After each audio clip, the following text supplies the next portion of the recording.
Hi guys! Ganito pala ako mag-edit ng asa picture. So ngayon guys, ituturo ko sa inyo kung paano ko gumawa.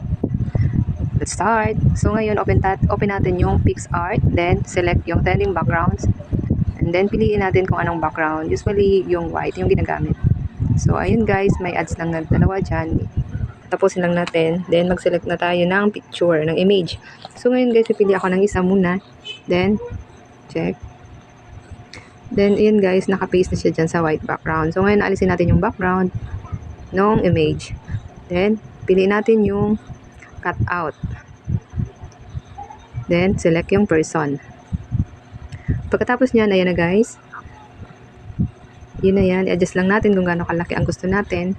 And then, after nyan, ay mag-add ulit tayo ng isa pang picture. Then, hanapin natin sa gallery yung isa pang picture na itatabi natin doon sa isa. So, ayan. Nilagay ko lang, adjust lang yan. And then, another is, i-cut out na ulit natin yung picture para maalis yung background. Then, ayan guys, na magkatabi na sila. At yan, adjust lang natin konti. And then, o kung okay na yan sa inyo, pwede na yan. Then, pwede yan i-save na or i-crop diretso dyan. So, yan sa akin, dito ko na siya i-crop. Then, ayan guys. Pagkatapos yan, tapos na, save na natin yan. Then, okay na po yan. Then, ayan. Salamat po sa panonood.